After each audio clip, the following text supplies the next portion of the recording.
What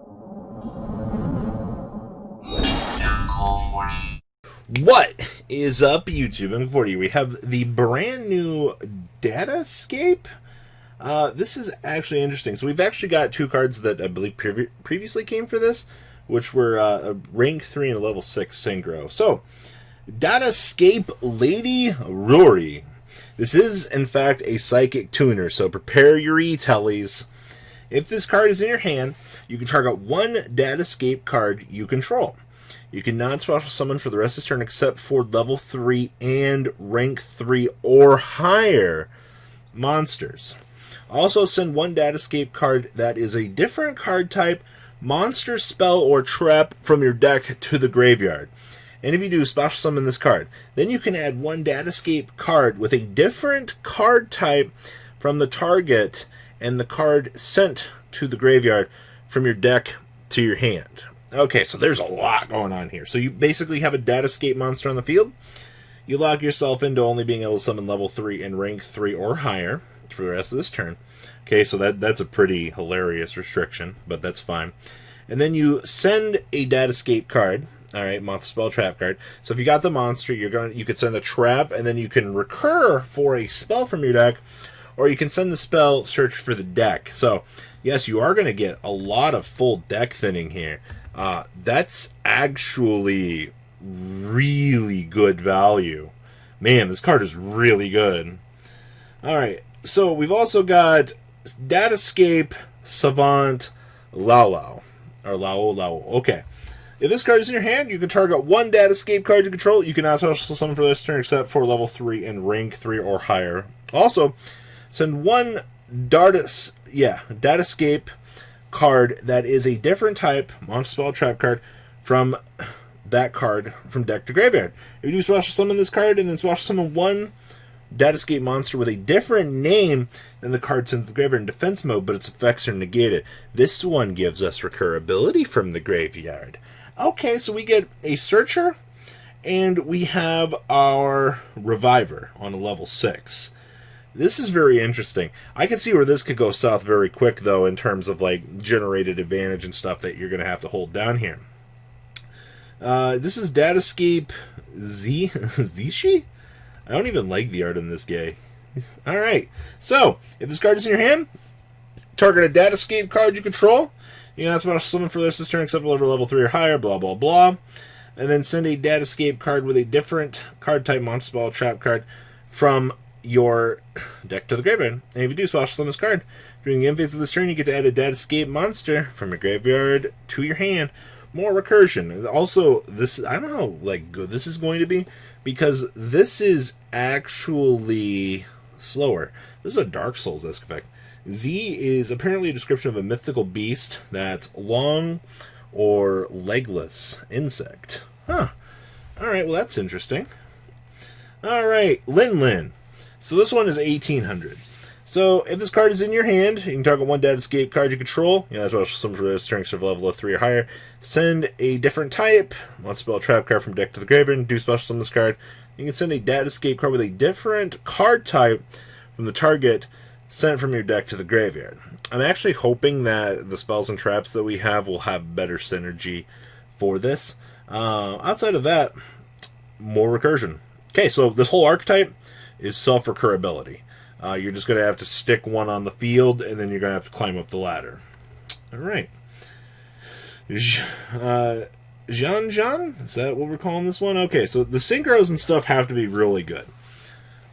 I just read the first line of that. Alright, so this is a level 9 synchro. Inherently generic, and it's a 1 tuner plus 1 or more non-tuner. Any card sent to the graveyard from the field is banished instead. Ladies and gentlemen, we have a New Age Macrocosmo. Okay. That alone is going to see this card play, especially on a 2800 body, being as generic as it actually is.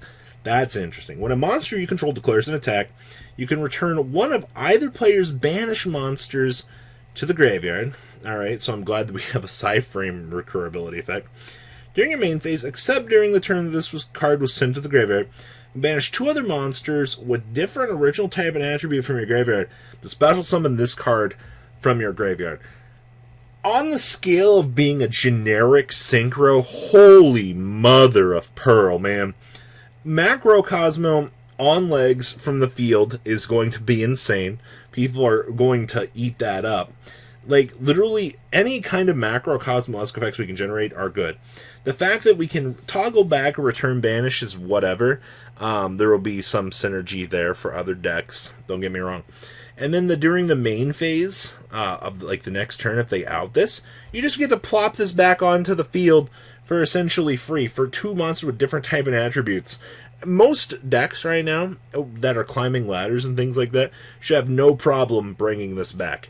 In terms of generic cards, though, this thing is extremely good. All right. Rank 3.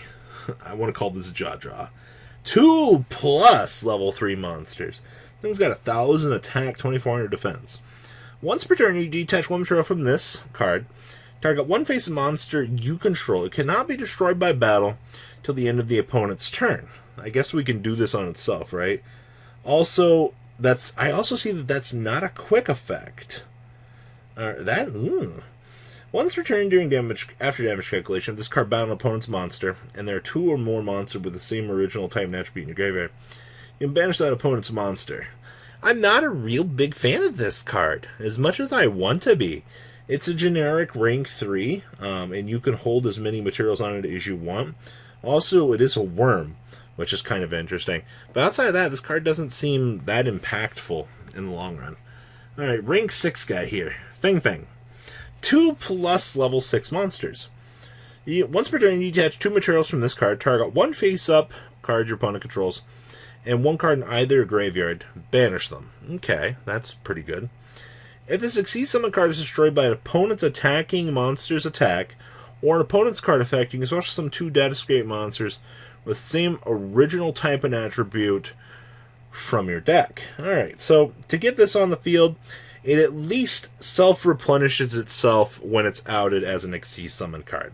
Alright, that's fine. Outside of that, detach 2 for a banish 1 from each zone doesn't seem that good. Rank 6 is always just kind of around the flopping end of things, but alright. Alright, Datascape Capital Gilong. So you can only activate 1 card this card's name per turn. Place 1 Datascape Gate card directly from your deck, face up in your spell and trap card zone, and then apply the following effects in sequence based on how many Datascape Gate cards you control. Okay, so 2 or more, all monsters control gain 200 attack for the rest of this turn. 3 or more, send the top 3 cards of your deck to the graveyard. Or 4 or more, special summon up to 4 Datascape mons with different names from your extra deck. What? That's cheesy. Alright, I need to read these gates. Okay. Datascape Gate Quang Long. You can only use this card's first second effects once per turn. You can banish 1 Datascape card from your graveyard, and then target 1 face-up monster on the field, negate its effects till the end of this turn. You can banish this card from your graveyard, add 1 Datascape monster from your deck to your hand, and then send 1 card from your hand to the graveyard. So we have a Rhoda. Okay. And I assume this is our other gate? Datascape Gate Zuku. Activate 1 card with this card's name once per turn. You can target 1 face-up card on the field, shuffle 2 of your banished Datascape cards with different names into the deck, then destroy the target. During your main phase, banish this card from your graveyard, target 1 Datascape monster you control, and have it either gain or lose 3 ranks. This spell and trap stuff, this is very interesting in terms of the interactivity, though. But let's be honest, though, like, how cheesy is it going to be to get this 4 Datascape monsters with different names from your extra deck onto the field?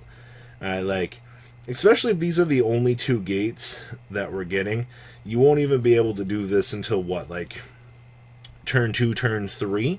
I mean, the good part is you automatically get to place 1 here, so you'll be able to, automatically bring out whichever one of these that you want, so you can set up with your monsters, and then drop, the opposites of whatever you want. So, that's interesting, but I think we need more here. We'll have to see. Alright, so, also, need to be renamed as members of the Datascape theme. Cyberspace is no longer viable, and this is a full-on theme. due to them getting, you know, spells and traps, and thus can't be searched by the Cyber Dragon core. So, interesting enough, I believe we've talked about these. Well, okay, so Datascape Juju, this was the Synchro. I remember this. Ling Long, we've also talked about. This card was really good. And then the Datascape Princess here. So that's very interesting that this is all being encompassed now into their own archetype. I don't know. I think this is the Synchro is extremely good, and this summon 4 requirement is bonkers. But what do you guys think? Please leave a comment down below. Tell me what you guys think. And well, guys, I'm out. Peace. Thank you, patrons, for making the ride never truly end. Without you guys' support, well, I would probably be doing Truffle Shuffle videos for a living. Guys, please check out VanCall40 for all of your Cardfight Vanguard content brought to you by MCall40. And if you are looking to pick up singles, check out mcallgames.com for your trading card game needs. Thanks for watching, everybody.